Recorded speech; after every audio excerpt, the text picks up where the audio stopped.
भारतीय राज्य उत्तराखंड में गिरिराज हिमालय की केदार नामक छोटी पर स्थित देश के 12 ज्योतिर्लिंगों में से एक सर्वोच्च केदारेश्वर ज्योतिर्लिंग का मंदिर बना हुआ है। रहस्यों से भरे इस केदारनाथ धाम और मंदिर के संबंध में कई कथाएं जुड़ी हुई हैं।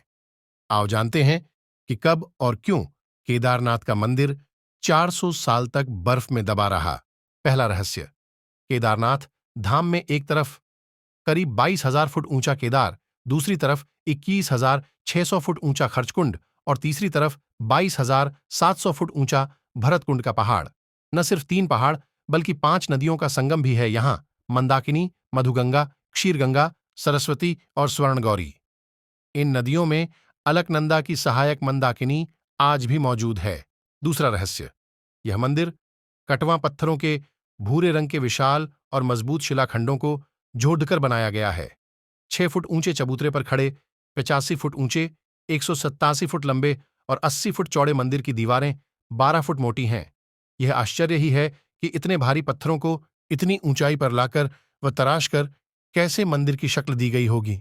तीसरा रहस्य, यह मंदिर मौजूदा मंदिर के पीछे सर्वप्रथम पांडवों ने बनवाया था, लेकिन वक्त के थपेड़ों की मार के चलते यह मंदिर लुप्त हो गया। तब इस मंदिर का निर्माण 508 ईसा पूर्व जन्मे और 476 ईसा पूर्व देहत्याग गए आदि शंकराचार्य ने करवाया था।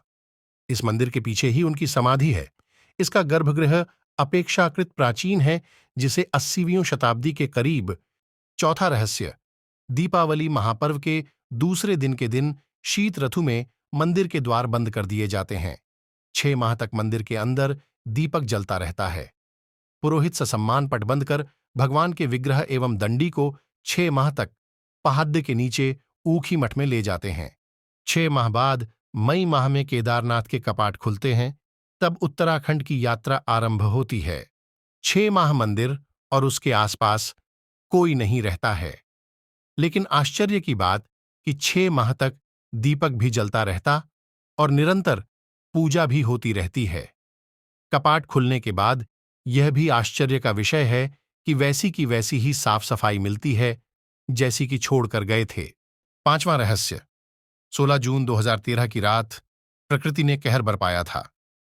जल प्रलय से कई बड़ी बड़ी और मजबूत इमारतें ताश के पत्तों की तरह ढहकर पानी में बह गईं, लेकिन केदारनाथ के मंदिर का कुछ नहीं बिगड़ा।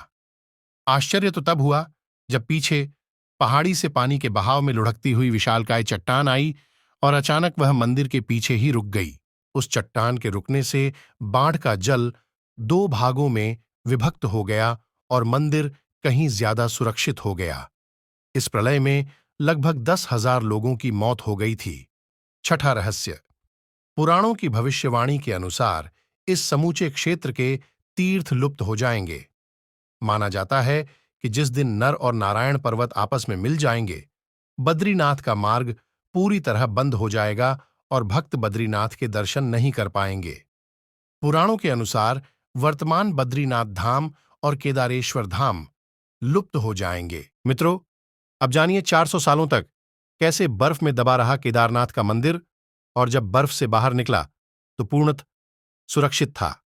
देहरादून के वाडिया इंस्टीट्यूट के हिमालयन जियोलॉजिकल वैज्ञानिक विजय जोशी के अनुसार 13वीं से 17वीं शताब्दी तक यानी 400 साल तक एक छोटा हिमयुग आया था, जिसमें हिमालय का एक बड़ा क्षेत्र बर्फ के अंदर दब गया था।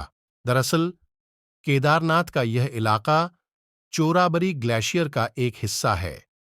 वैज्ञानिकों का कहना है कि ग्लेशियरों के लगातार पिघलते रहने और चट्टानों के खिसकते रहने से आगे भी इस तरह का जल प्रलय या अन्य प्राकृतिक आपदाएं जारी रहेंगी।